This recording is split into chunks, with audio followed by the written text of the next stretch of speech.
जी मुखिया जी।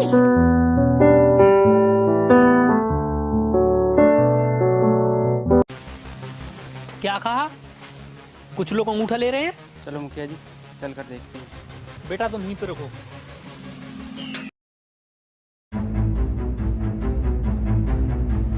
हाँ भाई, कौन हो तुम? आप कौन हो? मैं इस गांव का मुखिया हूँ।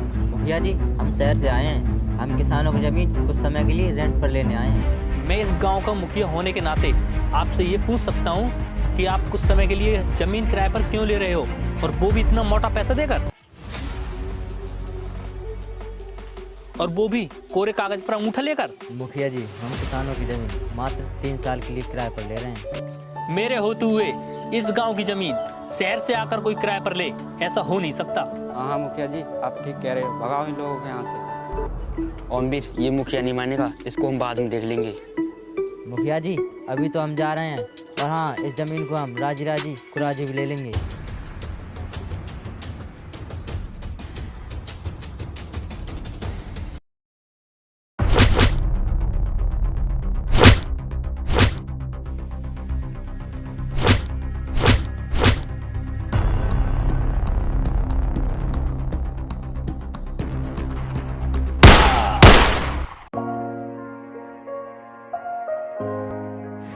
पिताजी नमस्ते। नमस्ते बेटा।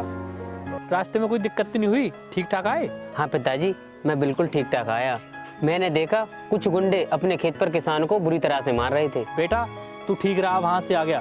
तूने उन लोगों से कुछ कहा तो नहीं? नहीं, मैंने उन लोगों से कुछ नहीं कहा, और वो जमीन के बारे में बात कर रहे थे। वह जरूर जग्गा के आदमी होंगे। वो बहुत ही खूंखार और खतरनाक आदमी है। वो लोग आज दिन किसी न किसी किसान की जमीन हड़पते ही रहते हैं। क्या पिताजी, इस बात का किसी ने विरोध नहीं किया? बेटा विरोध तो काफ़ी किसानों ने किया, लेकिन जिस किसान ने ज़्यादा विरोध किया उसे मार दिया गया। और बेटा अपने गांव की स्थिति तो ज़्यादा ही खराब है। तुम बस अपनी पढ़ाई पर ध्यान दो। और तुम ये बताओ, तुम्हारे पेपर का क्या हुआ? हाँ पिताजी, पेपर का रिजल्ट बहुत अच्छा आया है और काफ़ी नंबर आए हैं। बहुत बढ़िया बेटा, इसी तरह मेहनत करते रहो। तुम्हें एक दिन मेरा नाम रोशन करना है। ठीक है पिताजी, मैं अपने दोस्तों से मिलने जा रहा हूँ। नमस्कार भाई साहब। नमस्कार, बोलो कैसा आना हुआ? दरअसल बात यह है, हम आपके यहाँ पे एक दारू की फैक्ट्री खोलना चाहते हैं, पर हमें एक समस्या आ रही है। ऐसी क्या समस्या आ रही है, हमें बताइए। हम किस लिए बैठे हैं, हम आपकी समस्या का समाधान करेंगे।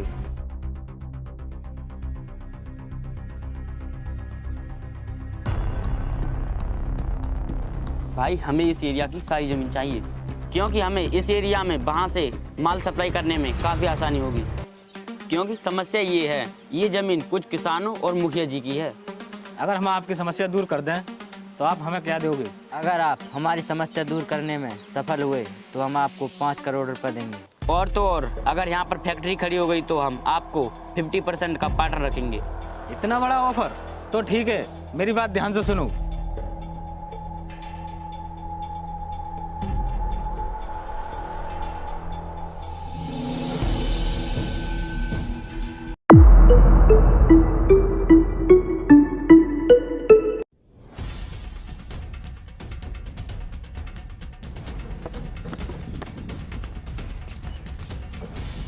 राम राम मुखिया जी।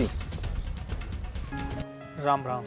क्या मुखिया जी, यहाँ पर आना मना है क्या? नहीं नहीं, मेरे कहने का मतलब ये नहीं है। मुखिया जी, आपसे हमें थोड़ा सा काम कराना था। क्या काम?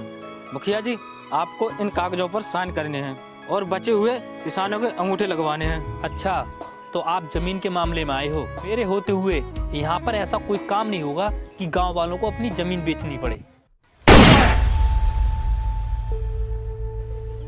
अरे यार, मुझे इससे कुछ बात तो कर लेने देते।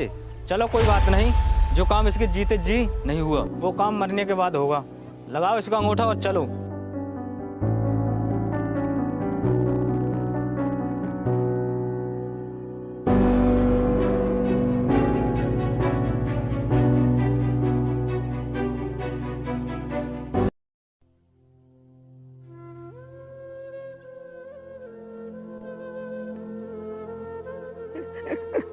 मुझे कसम है आपको खून की, मैं आपकी खून का बदला लेकर रहूंगा।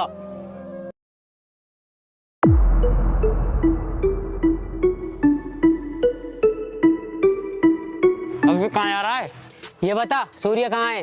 अबे कौन है तू जो तू मुझसे पूछेगा मैं वो बता दूंगा। अबे क्यों अपनी मौत को पूछ रहा है? जितना पूछा जाए उतना बता। नहीं बताऊंगा।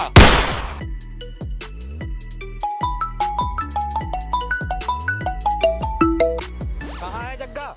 जग्गा इस वक्त नर्क लोक की हवेली पे गया हुआ है। कौन है बे? मैं तुझे जानता भी नहीं। जब मैं तेरे सामने आऊंगा तो तू खुद ही पहचान जाएगा। आजा, मैं तेरा इंतजार करूंगा।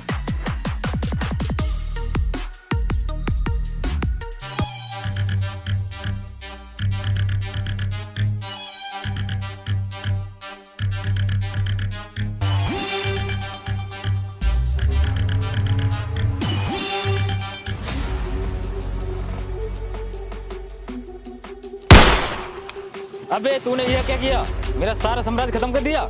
आज तक ऐसा करने वाला कोई पैदा नहीं हुआ। मुझे ये बता, तू है कौन? आज से कुछ समय पहले तूने एक ईमानदार मुखिया की हत्या की थी। मैं उसी का बेटा हूँ। मुझे कुछ याद नहीं आया। ठीक से याद कर सूर्या, ठीक से। हाँ हाँ, याद आया। तू भाई हरिचंद्र मुखिया का बेटा तो नहीं है? हाँ हाँ सूर्या, तूने सही पहचाना। मैं वही ईमानदार मुखिया का बेटा हूँ। तेरे लालच ने मुझे गैंगस्टर बनने पर मजबूर कर दिया। बेटा मुझे माफ कर दे, मैं लालच में आकर अंधा हो गया था। माफ? वो भी तुझे? चल मैं तुझे इस दुनिया से ही माफ कर देता हूँ। या!